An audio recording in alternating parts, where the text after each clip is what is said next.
Questions orales, oral questions. The honourable member from Regina Capel. After 9 years of this Liberal Prime Minister, Canada has experienced a shocking rise in anti-Semitism and an increase in hate crimes of 165%. His divisive politics, where he pits one group of Canadians against another, only makes matters worse. It also doesn't help that he takes years to list terrorist groups to the list of banned organizations, allowing them to fundraise and recruit here in Canada. This one should be easy, though. The Houthis are attacking civilian ships and innocent civilians. Our allies have already banned them. So will the government do the right thing and list this group as a terrorist organization today? The Honourable Minister of Justice and Attorney General. Mr. Speaker, we unequivocally condemn the acts we saw in Vancouver that were launched by Sami Doon.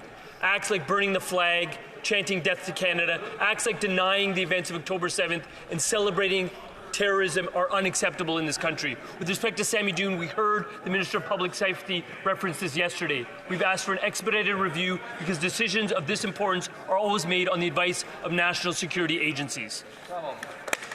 The honourable member from Regina Capel. They continue to drag their feet, Mr. Speaker, but there's been another blow to the Prime Minister's carbon tax scheme.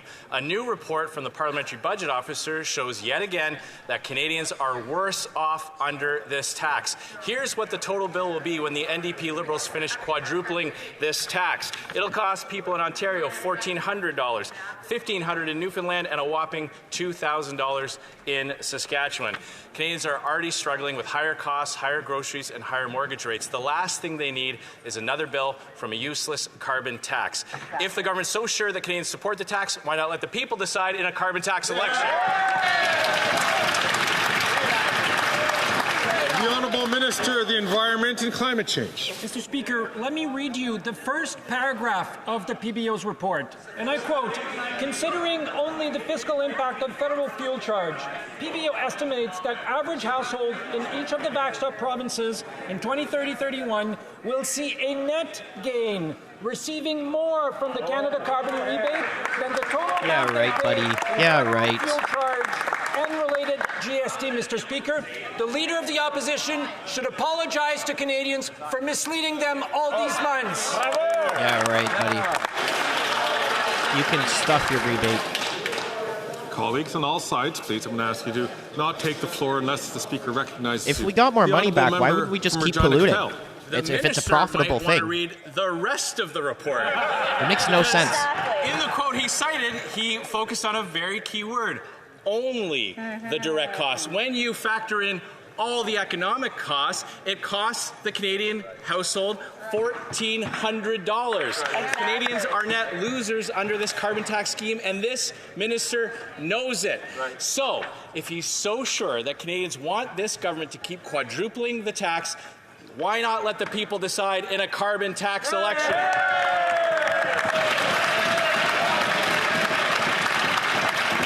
The Honourable Minister for the Environment and Climate Change. Let me read you another paragraph from the report, Mr. Speaker. Moreover, in 2030-31, for all backstop provinces, we estimate that the average household in each income quintile will see a net gain, except for average household in the highest income quintile, Mr. Speaker. You know what the Leader of the Opposition is doing? He wants to take money away from the middle class and poorer Canadians to protect his rich CEO friends. That's what he's doing, Mr. Speaker. The Honourable Member from Foothills. The Minister is trying very hard to get Canadians not to understand the details. But the details are, and the facts are, that the Parliamentary Budget Officer confirmed what Canadians already know. Exactly. They're being robbed by a carbon tax, which is driving up the cost of groceries, of gas, and everyday essentials. In fact, a family in Prince Edward Island will pay almost $1,200 a year when the NDP Liberals quadruple the carbon tax. Canadians don't support the carbon tax. We know 10 provinces don't support the carbon tax. Will the Prime Minister listen to Canadians and call a carbon tax election? The Honourable Minister for the Environment and Climate Change. The member talks about the agricultural sector. Well, let's talk about the climate impacts on the agricultural sector, Mr. Speaker. Droughts in 2021 resulted in 27% decline in Canada's grain production. Over the last decade, over 200 Canadian farmers have experienced cost increases and revenue loss from climate impacts, Mr. Speaker. This member and this party never talks about the impacts of climate change on farmers, on the price of food in Canada. They want to try and make us believe that climate change isn't happening. It is happening, and on this side of the House, we're here for Canadians, Mr. Speaker. The honourable member from Foothills.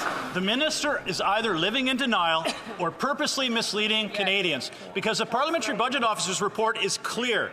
It costs Canadians more to pay the carbon tax than what they get back in rebates. But if the minister doesn't believe me, I would encourage him to read the Parliamentary Budget report.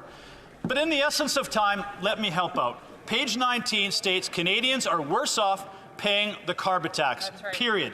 That is the fact. But again, if the minister is so confident that Canadians support this carbon tax, why are they so afraid to call a carbon tax election? The Honourable Minister for the Environment and Climate Change. The member points to indirect costs, Mr. Speaker. Let's talk about indirect costs. Loss of revenue of $150 million in 2023. My lord.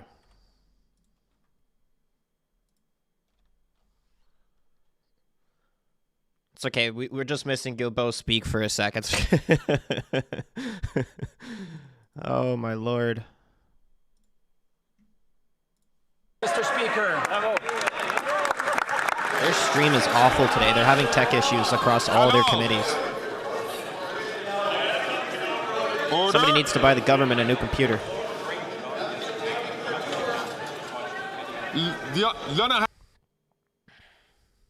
Oh, for heaven's sake, man.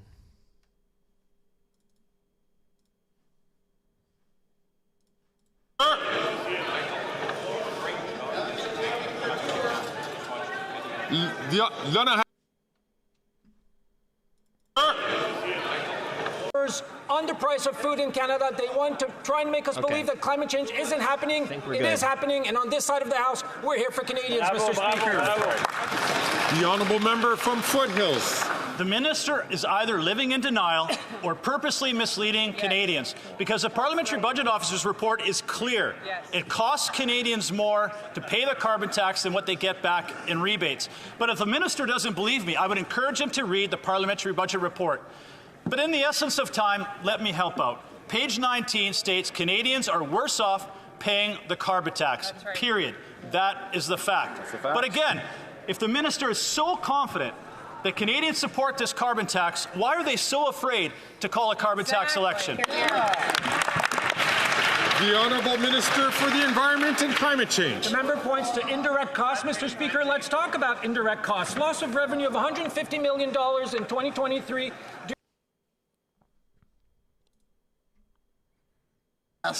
Bill 282. Thank you, Mr. Speaker. Okay, The well, honourable member we for missed Salaberry-Charlois. Gilbo speak for a second there. Not like anybody cared about that. Supply management is an agricultural Man, model they got to fix their stuff which today. will protect the future of our dairy, eggs, and poultry producers. We need to protect it. We all seem to agree on that. Everyone except for Senators Beam and Harder, who seem to think that they're smarter than everyone else here in this House, smarter than farmers, and smarter than the millions of our fellow citizens who elected us. They seem to think they're hot stuff, part of the global intellectual elite. When will this government bring them back into line? Holy crap. Okay, what if we switch streams to the question period one instead of the House one? Knows very well that we stand with them to support. Let's see if this makes a our difference. Dairy, poultry, and egg producers. Because they're streaming it we support twice the supply managed sector. We on will the continue same to time. support it. We have made that commitment. No, see, it's connection problem. They're having some major tech issues today. Like, I've never seen it this bad. If we go back to the House stream, maybe that one's better. Member from Burnaby South. Get this, a new study recently look released who shows showed up that to work. 94% of Canadians are worried about the high cost of groceries. And with Thanksgiving coming around the corner, they're worried that greedy CEOs are going to rip them off when they go grocery shopping. Now, I get why the Conservatives voted against our plan to lower grocery prices. Their chief strategist is a chief lobbyist for none other than Loblaws. But why did the Liberals vote against making sure we lower prices for Canadians? Why do they let greedy CEOs rip off Canadians?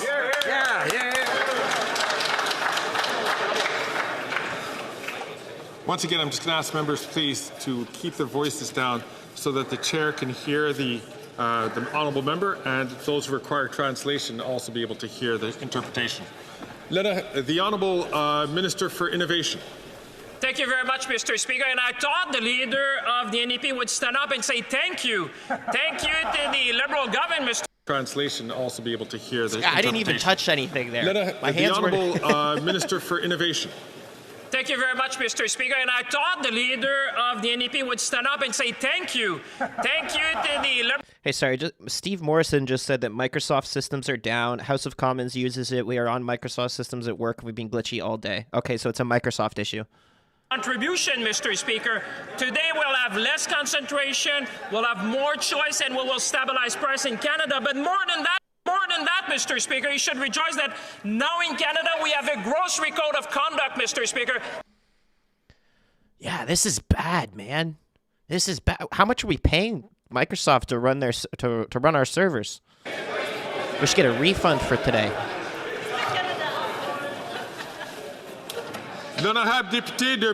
The honourable member for Burnaby South. Galen Weston speaking.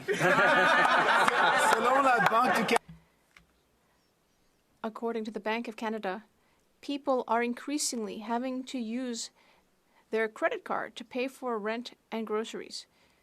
Jennifer Smith from Toronto said to Radio-Canada, "It's scary. I end up choosing to skip some credit card payments, even if it affects my credit score, if it means that I can keep my home and feed my children. That's what life is like under the Liberal government. When will the Liberals finally wake up?" The Honourable Minister of Innovation. Mr. Speaker, I think the NDP leader should apologize, because the only person who stood up to Galen Weston in this House is the Liberal government, Mr. Speaker. When we asked all of the grocery CEOs to come to Ottawa to explain themselves. But I think the leader of the NDP should also be pleased, because not only have we improved the competition system in the country, we even included what he suggested, because we know that it's hard for Canadians these days. That is why every day we are fighting hard to help Canadians with grocery prices. We will help them, and we have offered food programs for you throughout the country. The honourable member from Calgary Forest Lawn. After 9 years, taxes up, costs up, crimes up, time's up. Canadians are fed up. New PBO report, same results. Canadians pay more into the carbon tax scam than what they get back in phony rebates. An average Albertan family will pay nearly $2,000 in carbon taxes after this radical Liberal NDP government quadruples the carbon tax. That's why 10 provinces oppose the carbon tax scam. They know it's like the Prime Minister and not worth the cost. If they're so sure about this carbon tax scam, why not call a carbon tax election now so Canadians can decide to axe the tax for good? That's right. Call it now.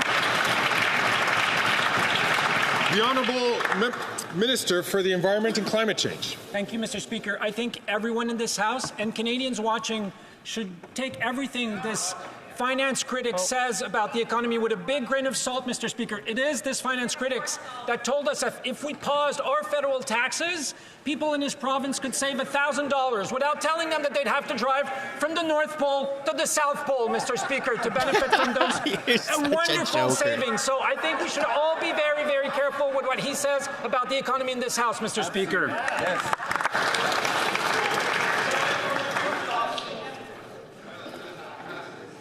The honourable member from Calgary Forest Lawn. We won't take any lessons from that minister who let Jasper burn because of his incompetence.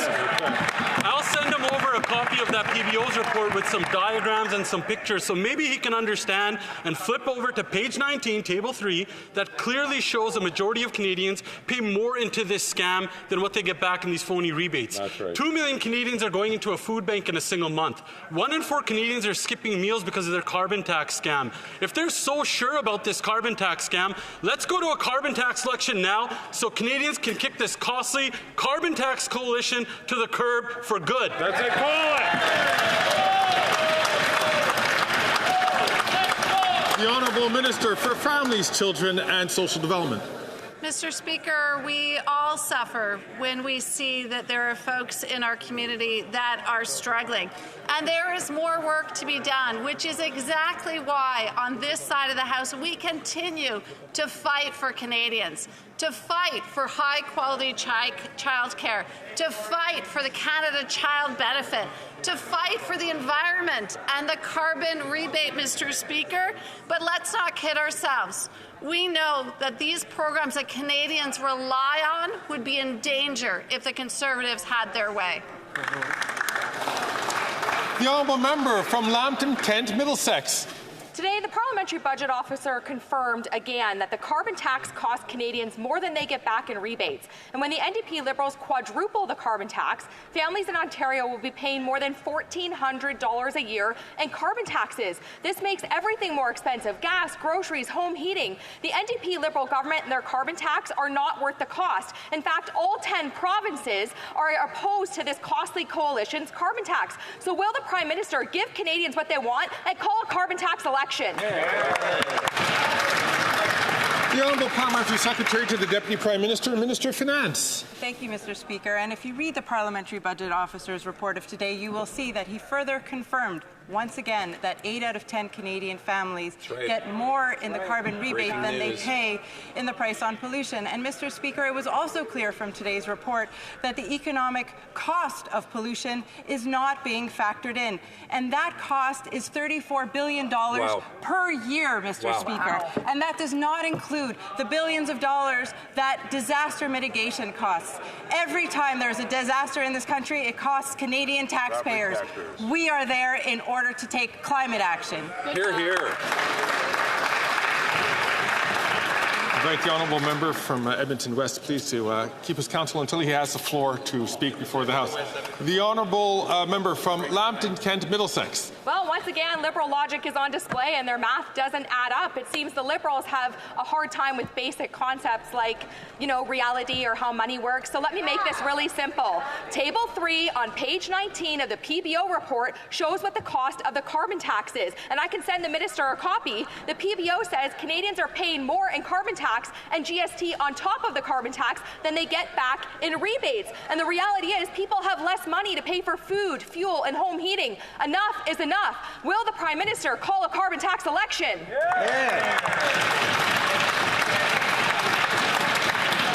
The Honourable Minister for Public Services and Procurement. Thank you, Mr. Speaker. Enough is enough. 300 economists have said it. The pay rich more, the rich pay more, middle-class Canadians pay less. Everyone gets the same rebate. The rich pay more than they receive. Middle-class Canadians receive more than they pay. It's that simple, Mr. Speaker.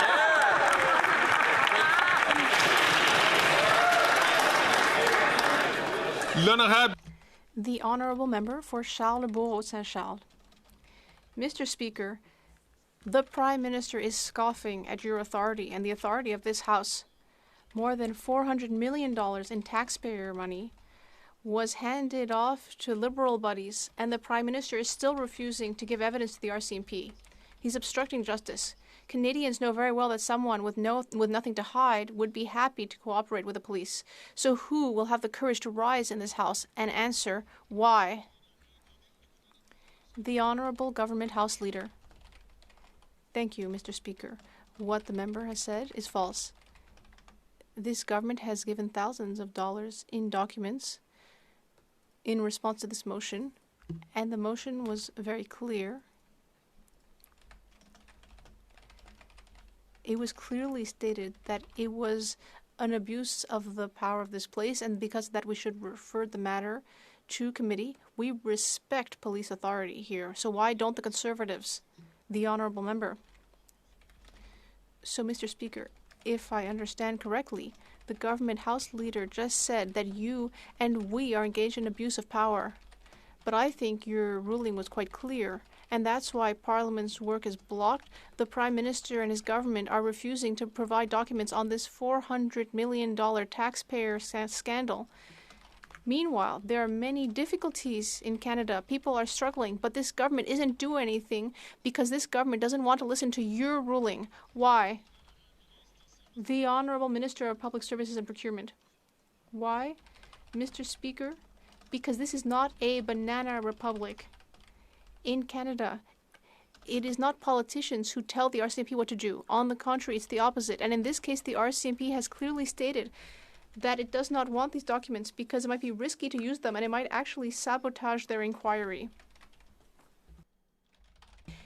If these conservatives, with their banana republic policies, were to insist on giving the documents, it might undermine the inquiry. The honourable member for Berthier-Masquinongé. Mr. Speaker, this morning, farmers came from all over to Ottawa, from Quebec, Ontario, Saskatchewan, the Northwest Territories, all over the place. They all came to show their support for Bill C-282. There were also representatives of all of the parties present, the Greens, NDP, Conservatives, Liberals. They were all there to show solidarity for this Bloc Québécois bill, which has become this entire Parliament's bill. Everyone except for Mr. Harder and Mr. Beam, two appointed senators who have decided to start a crusade against our farmers. Who is going to finally bring them into line? The Honourable Minister of National Revenue. Thank you, Mr. Speaker. Once again, we completely agree with our colleague from the Bloc Québécois. We support the supply managed system. And we are asking the senators to show diligence. Thank you, Mr. Speaker. The Honourable Member for Berthier-Masquinongé. Well, there were even some senators there this morning to apologize for the Senate's behavior, as they should, because there are two senators, Harder and Beam, appointed by the Prime Minister, not elected, who are sabotaging our democratic process. These two senators care more about what big lobbyists want than what Canadians at large want. So if we don't do anything about this, we'll be letting democracy be flouted under our noses. What is the government going to do to ensure that this bill, which has been adopted by a majority of members in the House of Commons, what is it going to do to get it out of the Senate? The Honourable Minister. Thank you. Once again, Mr. Speaker, we support the supply management system. We will enable it to continue to flourish. It's important for our regions and our economy. We have been asking the senators to act diligently. We have been asking that with great vigor because the Senate should recognize that the great majority in this House wants this bill to move forward. The Honourable Member for Berthier-Masquinongé. Senator Beam said that he cannot study this bill about supply management because in case we hadn't heard about it, there are some wars going on right now. So he and Mr. Harder, apparently two future Nobel Peace Prize laureates, well, they're going to start by fixing the problem of war, and then perhaps they'll have time to bring their superior intelligence to the matter of supply management. These people really seem to think that they're quite something. Enough is enough. Will this government tell Mr. Harder and Mr. Beam to fall into line, and will they get Bill C-282 out of the Senate now?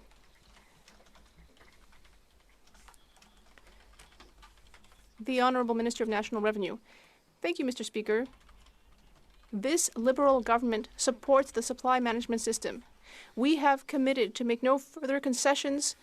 We have been clearly stating that the senators should act diligently, but these are independent senators. I think the Bloc Québécois understands that concept. Thank you. The Honourable Member from Durham. Mr. Speaker, today the Parliamentary Budget Officer confirmed once again that the carbon tax is costing Canadian families more than they're getting back in rebates. Once the NDP Liberals quadruple the carbon tax, as they intend to do, the average family in Ontario will pay an additional tax up to $1,400. Now, to Liberal elites, that might not sound like a lot of money. The Prime Minister could probably find $1,400 in between his couch cushions. But to the average Canadian family, that's quite a lot of money. So when are we going to get the carbon tax election Canadians desperately deserve? That's a good question. The Honourable Minister for the Environment and Climate Change. Let me read again, Mr. Speaker, from the Parliament Budget Officer's report. And I quote, The general consensus amongst economists is that explicit carbon pricing is the most effective approach to reducing greenhouse gas emissions. The Conservative Party of Canada has no plan to fight climate change. The Conservative Party of Canada has no plan to adapt to the massive impacts of climate change that are costing Canadians tens of billions of dollars, Mr. Speaker. The Conservative Party of Canada has no plan for the economy. The Conservative Party of Canada has nothing to say about this conversation, Mr. Speaker. The Honourable Member from Durham. Mr. Speaker, you like to talk about civility and decorum. And in the interest of civility and decorum, I'd like to invite the Minister to Table 3. Table 3 on page 19 of the PBO report, which details the overall cost of the carbon tax. Maybe when the Environmental Minister actually reviews the report and Table 3 on page 19, he might agree with me and most other Canadians that we need a carbon tax election now. So will the Minister review the table, come back to us and say when we're going to get an election that Canadians deserve? Thank you. The Honourable Leader of the Government in the House of Commons. Thank you, Mr. Speaker. Well, in the interest of clarity, I think Canadians would like to understand what the Conservatives plan to cut. And he talks about families in Ontario. Well, they refuse to talk about the Canada Child Benefit that puts thousands of dollars in the pockets of Canadian families every single year. They refuse to talk about childcare that saves Canadian families thousands of dollars every year. And when they talk about the price on pollution, Mr. Speaker, they conveniently omit the fact that Canadian families get more money back than they put in. Mr. Speaker, they want to put their hands in the pockets of Canadians and take that money away. Thank you. Good answer. The Honourable Member from Northumberland, Peterborough South. Mr. Speaker, Statistics Canada confirmed today what millions of Canadians already know. While the rich are getting richer, the most vulnerable are falling further and further behind. Today, Stats Canada reported that the gap between the 40% top earners and the 40% bottom earners grew by nearly 50%. They reported that the income inequity has never been higher in our country. Wow. This government has a choice. Will they continue their agenda in causing misery across our country, or will they finally call a carbon tax election? The Honourable Minister for Families, Children and Social Development. Mr. Speaker, I recently got to meet with a young mom named Madeline from my community who shared with me how important the Canada Child Benefit has been to her young family in these early days. The Conservatives have made their position very clear, Mr. Speaker. They would cut the Canada Child Benefit and leave the 4.3 million mums across this country, like Madeline, without the support that they need. That is what Conservative cuts look like, Mr. Speaker. The Honourable Member for Rosemont-la-Petite-Patrie. Mr. Speaker, when the NDP gets to work, the results are clear. Thanks to NDP pressure, Premier Legault backtracked on his decision to not offer dental care to Quebecers. Now, the Liberals, we remember the Prime Minister's promises: more doctors, more nurses, a better working public health care system for everyone. 9 years later, 500,000 Quebecers don't have a family doctor. Broken promises from the Liberals, and people are paying the price. When will the Liberals get to work to make sure that everyone has a family doctor? The Honourable Minister of Public Services and Procurement. Thank you, Mr. Speaker. I'd like to thank and congratulate my colleague from the NDP from Montreal, as well as all members of the NDP, for their support for the Canada Dental Care Plan. It's made a major difference for Quebecers. There are 800,000 Quebec seniors who now have a Canada Dental Care Plan card, and 250,000 of them, for the first time in many years, in many cases, have had access to affordable dental care. It's thanks to great cooperation with great results for Quebecers, even if the Conservatives claim this program doesn't exist. New Westminster Burnaby would please not take the floor unless recognized by the House. The Honourable Member from Churchill, Kiwatinuk-Aski. Mr. Speaker, this week Canada's lawyers argued in federal court that First Nations leaders are showing a, quote, lack of maturity in their fight for clean drinking water. A lack of maturity. This language is unbelievable. It is deeply offensive, paternalistic, and discriminatory. Let's be clear, the lack of clean drinking water on reserve didn't just happen. It is the result of decades of neglect from Conservatives and Liberals towards First Nations. So will the Prime Minister apologize on behalf of his lawyers for this deeply offensive language? Will he call off his lawyers, stop fighting Shamattawa and Tatasquak, and deliver clean water now? Hear, hear. The Honourable Minister for Indigenous Services. Well, thank you, Mr. Speaker. And I just met with the Chief from Tatasqueyak just a few hours ago, and we talked about the importance of Bill C-61, the work that Tatasqueyak and the other communities have done on this legislation to ensure that we never go back to a time where well over 145 communities were suffering through long-term boil water advisories. That's the work that this government will continue to do in partnership with First Nations leaders. And I hope that the NDP will see that this is important legislation that needs to get through this House and that will have their full support. The Honourable Member from Aurora Oak Ridges, Richmond Hill. Thank you, Mr. Speaker. Climate change is an issue that affects us all, and small businesses are not immune to the devastating effects of a changing climate. Small businesses in my riding of Aurora, Oak Ridges, Richmond Hill, like Windfall Ecology, have been contributing to the fight against climate change through the services they provide, the Price on Pollution program, and so much more. Can the Minister of Small Business tell Canadians about the measures our government has put in place to help all small businesses as they deal with the impacts of a changing climate and the fight against it? The Honourable Minister for Small Businesses.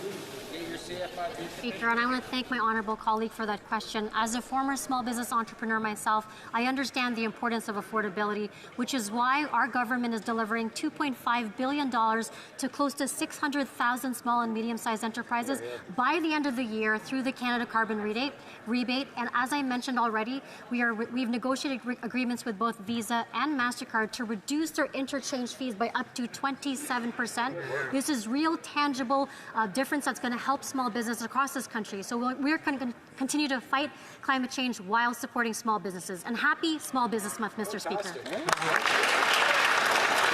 The Honourable Member for Bay of Quinte. Mr. Speaker, in the $400 million corruption scandal, which is the Green Slush Fund, you, Mr. Speaker, ruled that the Canadian people have the absolute right to demand the unredacted production of documents be given to the police. But this government refuses Parliament's absolute authority. Parliament is the people, and the absolute authority of Parliament is like your mom checking your room after you said you cleaned it. You know, you might be able to hide one or two things, and the government may be able to think they get off the hook, but Parliament is there to inspect and clean the House. Mr. Speaker, this is a messy House. When will this government clean it? The Honourable Leader of the Government in the House of Commons. Great job, Ryan. Speaker, as I've said, the government has handed over thousands of pages of documents. However, the big issue here that I think Canadians are concerned about is that they know politicians shouldn't be directing police. Exactly. And what is at issue here is the fact that this House has decided that they are judge and jury and that the police should investigate something. We have no problem with police investigations. In fact, of course, any government would respond to them. And I would expect that any government of any stripe would react the same way we are today. Thank you, Mr. Speaker. The Honourable Member from Bay of Quinte. Mr. Speaker, the police have already opened an investigation. This is just Parliament asking for documents to be turned over. It's the ask and the absolute rule of Parliament, and this government's refusing. Just think of it like a business, right? This government forgets that in a business, they're the employee. The Canadian public are the owners. In the real world, if a business refused to, or employees refuse to hand over documents or hand over anything in investigation, those employees will be fired. Mr. Speaker, is this government just waiting to be fired by the Canadian public, or will they hand over the documents? The Honourable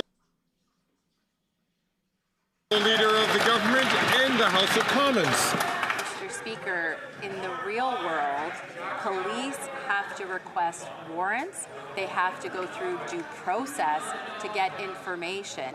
It's not up to parliamentarians and politicians to direct police because they have a political vendetta. Mr. Speaker, Canadians expect due process, and they expect that politicians are here to protect their rights, not to get rid of their rights. Mr. The Honourable Member from South Shore, St. Margaret. Thank you, Mr. Speaker. There is so much Liberal corruption that Liberals are covering up their cover-up of the $400 million of corruption at the Liberal Green Slush Fund.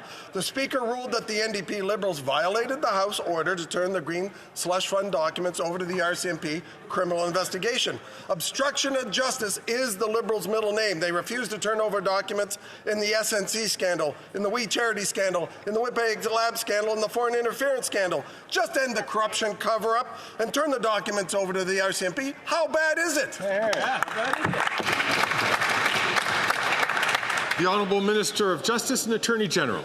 Mr. Speaker, every Canadian watching right now wants parliamentarians to do their job. The job of the opposition is to hold the government to account. The job of the opposition is not to direct the police. You don't need to take my word for it, Mr. Speaker. How about we hear from the Commissioner of the RCMP himself, who said that, quote, there is a significant risk that the motion could be interpreted as a circumvention of normal investigative processes and charter protections. He went on, in a free and democratic society, this ensures that the government cannot direct or influence the actions of law enforcement. We agree with the RCMP. It's time these guys start listening to the cops. The Honourable Member from South Shore of St. Margaret's. The Liberals blacked out so much in the documents that the Prime Minister's office ran out of toner for their copiers. So apparently it's okay to turn blacked out documents that hide Liberal corruption over to the RCMP. That's not a constitutional issue, but it is a constitutional issue to remove the redactions and expose the Liberal corruption. News for this minister, the Constitution does not exist to protect Liberals from criminal investigation. So will they just stop their cover-up addiction, and hand the unedited documents over to the RCMP? Hear, hear. Hear, hear. The Honourable Leader of the Government in the House of Commons. I have some grave concerns with what the member opposite said, beginning with the fact that I assume he's actually not seen those documents, so I'm not sure what he's talking about there, because the documents have been handed over. But what's of greater concern, and it was the RCMP who said it themselves, is that the way that the Conservatives are acting would actually compromise any police investigation, because the evidence would not be considered. So what is of concern is that they're interfering in an investigation, they're interfering in police independence, and Canadians should be rightly concerned that Conservative politicians want to direct the police. Thank you, Mr. Speaker. By the way, thank you so much, Dottie. Really appreciate that. The Honourable Member for Shefford.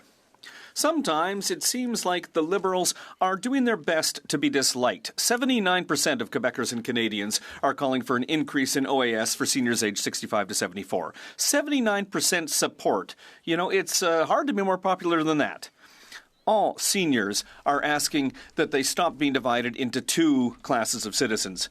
And people of all ages are calling for this, even some of the youngest. Even the House stopped bickering for 2 minutes to call for it. The Liberals are all alone on this. Oh. Well, it actually hadn't gone down in a bit, so I guess they tried to fix to a million Quebecers. The Honourable Minister of Labour and Seniors. Mr. Speaker, it's very interesting to hear my colleague talk about seniors aged 65 to 74 when we know that that member and her party, the Bloc Québécois, acted together with the Conservatives to oppose the lowering of the retirement age from 67 to 65. Today, they're talking about 65 years, but not too long ago, Mr. Speaker, the Bloc Québécois wanted people to retire at 67. The Honourable Member for Shefford. Honestly, you have to wonder why the Liberals want a fourth mandate when their vision for the future of society seems to be to deny income to 1 million Quebec seniors. They're completely disconnected, and people can see it.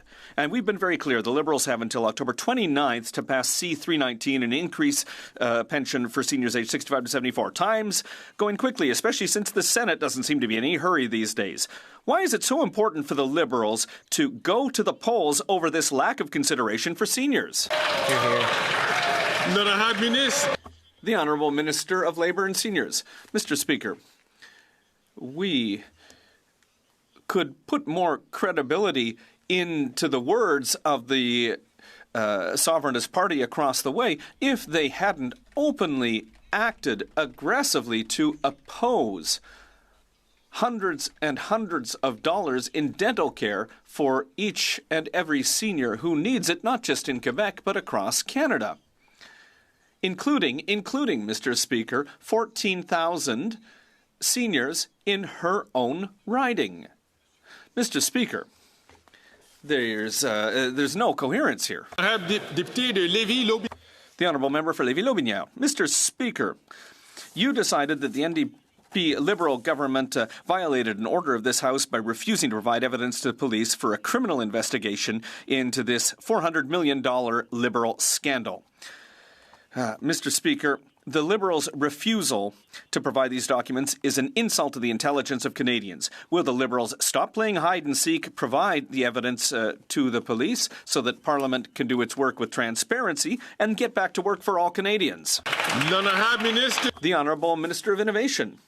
Mr. Speaker, I think that Canadians should be truly concerned by this, because what we're seeing today and what we've seen in recent days, Mr. Speaker, is very concerning. The Conservative Party wants to direct the police, Mr. Speaker. Imagine in what state we would be if the Conservative Party, with the Conservative leader, imagine this, wanted to direct the work of the RCMP, Mr. Speaker. The RCMP has been very clear. There's an important risk that the motion be seen as a way of getting around charter rights and due process. We are going to fight to preserve democracy. The Honourable Member for Lévis-Lotbinière. Mr. Speaker, Canadians are facing really tough times, but times have never been better for well-connected Liberal buddies. The Auditor General has shown major discrepancies at SDTC when it comes to funding small and medium-sized businesses.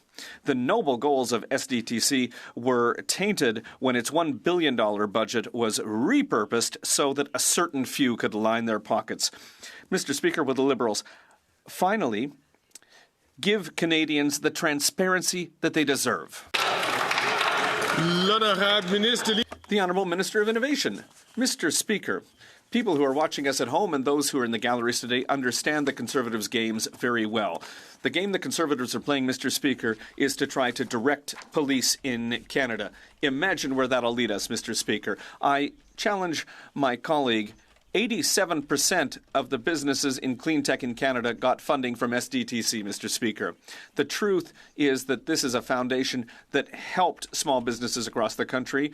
And I think, Mr. Speaker, the day that we let the Conservatives direct the work of the police, it would be a very concerning day for all of us. The Honourable Member for Beauce. Mr. Speaker, the House is paralysed because of another Liberal corruption scandal. It must be in their DNA. $400 million, 186 conflicts of interest at a time when Canadians can barely afford to feed, heat, and house themselves. But Liberal donors continue to line their pockets, and the Liberals are continuing to protect themselves and their buddies by hiding the documents. When will the government give the police the documents that they need and get back the $400 million of taxpayers' money that's disappeared? The Honourable Minister of Innovation. Mr. Speaker, what we've seen over the last few days is concerning for all Canadians.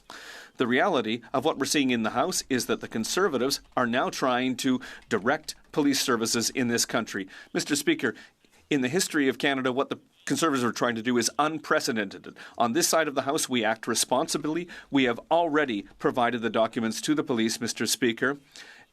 There's been an Auditor General investigation. Documents have been provided, but what the Conservatives are trying to do right now is put a stain on democracy and prevent this House from working in the interest of all Canadians.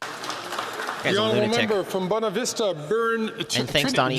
Trinity. Appreciate you as always. Mr. Speaker, our government is taking real action to tackle the most pressing issues facing Canadians, and this includes climate change. Canadians know that climate change is making life more difficult and more expensive.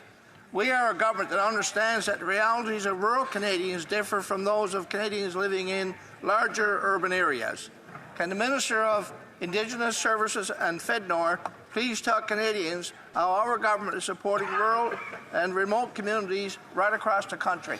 The Honourable Minister for Indigenous Services and FedNor. Mr. Speaker, as the Minister of FedNor and Indigenous Services Canada, I hear firsthand from rural communities hit hard by climate change. In fact, just yesterday, we heard from chiefs from Northwest Territories talk about the most severe drought they've ever seen in their lifetime. In fact, it's putting their livelihoods, their ability to gather food, their ability to get goods up and down that river at risk, Mr. Speaker. They know, and so many Canadians know, we must do more to protect the climate and each other. Conservative MPs don't care about that, though. They don't even believe in climate change. And they don't really care about affordability either. They did all they could to block the rural top-up, an extra $280 for people in the member. The Honourable Member from St. Albert, Edmonton. Mr. Speaker, yesterday at the public inquiry, the Chief of Staff to the then Public Safety Minister was unwilling to explain why a CSIS warrant sat on the Minister's desk for 54 days, when, according to national security officials, such a warrant is typically signed off between 4 and 10 days. It has been reported that the subject of the warrant is a former Ontario Liberal cabinet minister. Does the minister really expect Canadians to believe that this 54-day delay had nothing to do with the partisan interests of a Liberal Party? Wait, what did he say? I missed that. Who is he talking about? Parliamentary Secretary to the Minister of Public Safety. Mr. Speaker, it's ironic that the member opposite talks about political interest, because it was the Conservative leader, when he was the Minister of Democratic Institutions, said he wasn't going to take foreign interference seriously because it wasn't in his political interest to do so. On the other hand, on our side, this side of the House, we have taken the issues around foreign interference seriously since day one, including ensuring that we have protecting our democratic institutions, including the current study to look into Russian-based influencers operating in Canada that Conservatives want to block. The Honourable Member from St. Albert, Edmonton. Speaker, there is no other plausible explanation for the delay. It was about Liberals protecting Liberals. The Attorney General is responsible for seeing that Cabinet upholds the independent and non-partisan principles of our justice system. His Cabinet colleague put the partisan interests of the Liberal Party ahead of the administration of justice. What does the Attorney General have to say about that? Hear, hear, hear, hear. The Honourable Parliamentary Secretary to the Minister of Public Safety. Mr. Speaker, when it comes to foreign interference, this is not a new phenomenon, but what is new to Canadians is a government that actually takes it seriously. That is precisely why we have implemented a number of measures to ensure that our democratic institutions are strengthened, to ensure that it's not at the whim of the leader of the opposition when he thinks there's some sort of political advantage to him. Mr. Speaker, we will take the issues around foreign interference, no matter where they are coming from, incredibly seriously, and not cherry pick like the Conservatives do. Hear, hear. The Honourable Member from Calgary Heritage. Mr. Speaker, Iranian-backed Houthis shoot down civilian merchant ships. They fire missile after missile at innocent Israelis. They disrupt international trade. They traffic in violence and fear across the Middle East. These terrorists can freely operate, fundraise, and recruit in Canada. The Americans banned them in January. NDP Liberals said they'd think about it. It's been 10 months. Ban the terrorists. Protect Canadians. What's there to think about? The Honourable Parliamentary Secretary to the Minister of Public Safety. Once again, Mr. Speaker, we see that Conservatives want to play games with incredibly serious issues. We on this side of the House will not. What we will do, Mr. Speaker, is we will ensure that the national security agencies in this country who make regular terrorist listing determinations, that they have the resources they need to do just that. These national security organizations in Canada are constantly reviewing the terrorist listing, and the Minister of Public Safety has ensured that he is put forward for urgent review. The Honourable Member from Brampton South. Mr. Speaker, it's a World Mental Health Day. This year's theme is time to prioritise mental health in the workplace. reminds us that we need to prioritize mental health in all of our workplaces and communities right across the country. Everyone deserves to have access to mental health services that they need.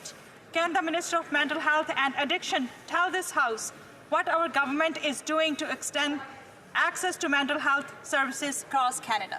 Thank you, Mr. Speaker. The Honourable Minister for Mental Health and Addictions. Thank you, Mr. Speaker, and thank you to my colleague for all of her advocacy on mental health. It's such an important issue to Canadians. Today is World Mental Health Day, a day to raise awareness and commit to breaking the stigma around mental health. Mental health is health, Mr. Speaker, and we're committed to expanding access to mental health services for all Canadians. Mr. Speaker, we're taking action. While our government has solutions, the opposition only has slogans. From our government's work to creating a youth mental health fund to the 988 suicide helpline, we're taking a compassionate approach to make sure no one is left behind. Hear, hear. The Honourable Member from Edmonton Strathcona. Mr. Speaker, here are today's headlines. Israeli troops opened fire on UN peacekeepers in Lebanon. Hundreds of thousands of people are trapped in northern Gaza, ordered to flee with nowhere to go.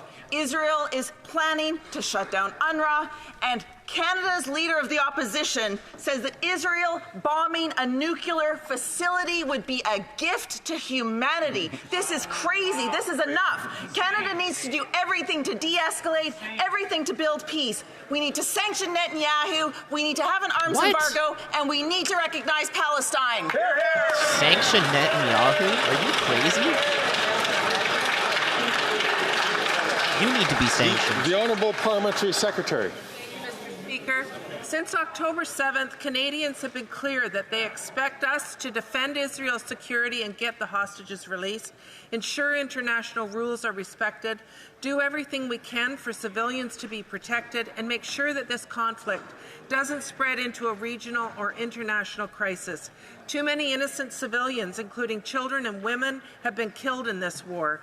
The loss of innocent lives is something we have not heard Conservatives talk about in this House, and I appreciate the NDP bringing it forward.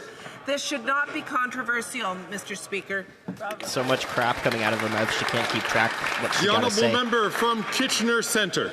Mr. Speaker, back in April, 6 nations of the Grand River had to close their community health centre because of worsening black mold, first detected over a year ago. And while Indigenous Services Canada has a responsibility to ensure 6 nations has a safe and accessible medical facility that meets their needs, the minister recently communicated to the community that they need to apply for funding and hope for the best. Will the minister take responsibility, commit to a follow-up meeting with 6 Nations Chief Hill, and expedite a new health centre? The Honourable Minister for Indigenous Services and Green Party is finally getting some screen time. Speaker, I will always commit to working with First Nations leaders on their infrastructure priorities. As the member opposite knows, there is a $380 billion gap in infrastructure left after generation of neglect of First Nations communities. But we have increased spending on First Nations infrastructure priorities by 1,800%, Mr. Speaker. And we're going to continue to do that work. We're going to continue to be there as partners, as communities build up the infrastructure they need for today and tomorrow. And so brings to an end of a question period.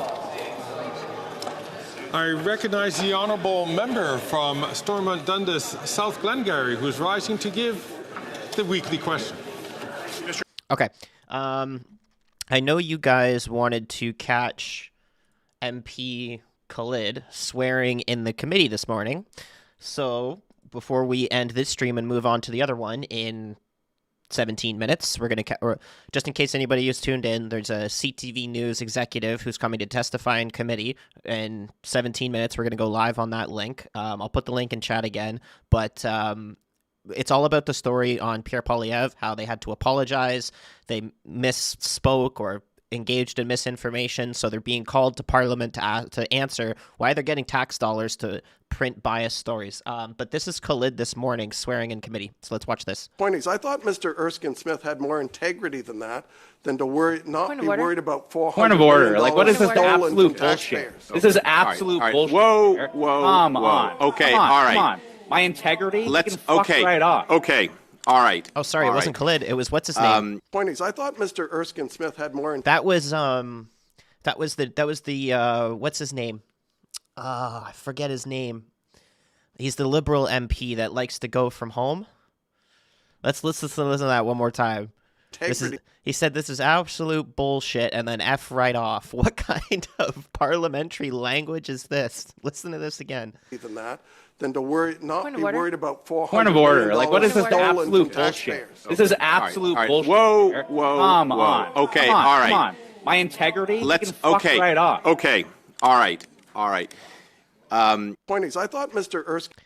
I can't believe I missed that this morning because I was watching this committee. So this committee ran over 5 hours last night, and we tuned off after about 3 hours. They went for another 2 hours after that, up until like 10 p.m. They were still going for like 5.5 hours. And then this morning, they called an emergency meeting within 30 minutes of 30 minutes notice. And of course I tuned into that because I started watching, but Khalid just would not stop talking for about 45 minutes about how she had other plans and she wasn't looking to work today at a parliamentary committee. She needed clarification from the clerk and from the chair on why the heck they're being called to a committee with only 30 minutes notice. And basically this is what happened. The MP Perkins, I remember listening to him during the committee too. I didn't hear this part because I tuned out. But basically what happened was the Conservatives are trying to get that motion passed, which we watched last night. They're trying to get that motion through, and it didn't go to a vote. It was absolutely ridiculous. So I just want to listen to this one more time. I thought Mr. Erskine Smith had more integrity than that, than to not be worried about $400 Point of order. Like, what is this stolen absolute from bullshit? taxpayers. This is absolute All right. bullshit. Whoa. Come on. Okay. Come on. All right. Come on. My integrity? Let's. You can fuck Okay. right off. Okay. All right. that's just liberals, man. They get triggered pretty easily. So there's the link in the chat. I'm gonna try and pin this here up at the top too. So yeah, we're gonna be tuning into that committee in about 17 or 15 minutes here now. 14 minutes, sorry. And it's again, CTV News is being called to Parliament to answer on why they're printing fake stories on Pierre Poilievre.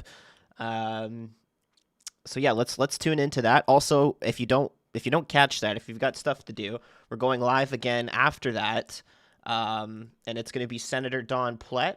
We're going to cover his speech today in the Senate, ripping apart Trudeau.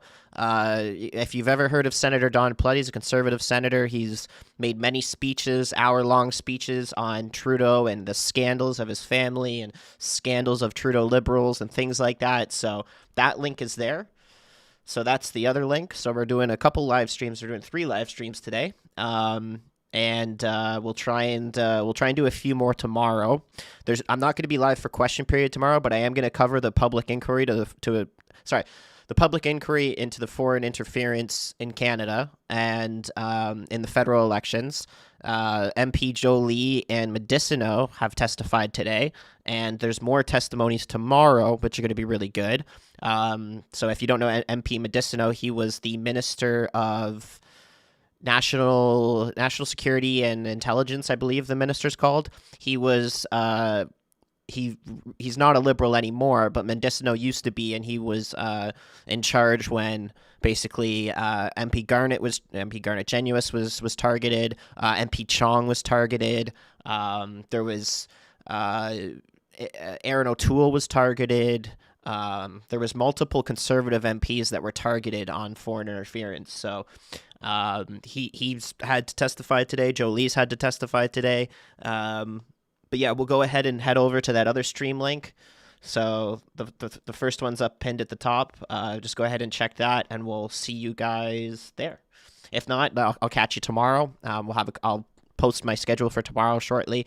There's been so much stuff going on today that, we're going to have to cover some stuff tomorrow from today, and I'll basically let you guys know that it's not happening live. It's been from the day before, but it's still very relevant news. So I will see you guys in the next stream.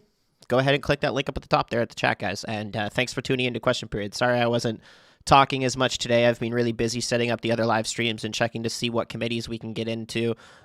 They just amended this committee that we're about to go watch right now in 10 minutes or whatever. They just amended that like 40 minutes ago during Question Period. So I was able to catch that, and because it wasn't going to be a CTV News executive, it was going to be some other witnesses. They just amended that recently. So really busy day today, and let's head over to the other stream, guys. I will see you there. Oh, by the way, thank you, Donnie, for 1 month, and thank you for the super chats. Really appreciate that. Yeah. Okay. See you guys in the other stream. Come on, join me. Let's go.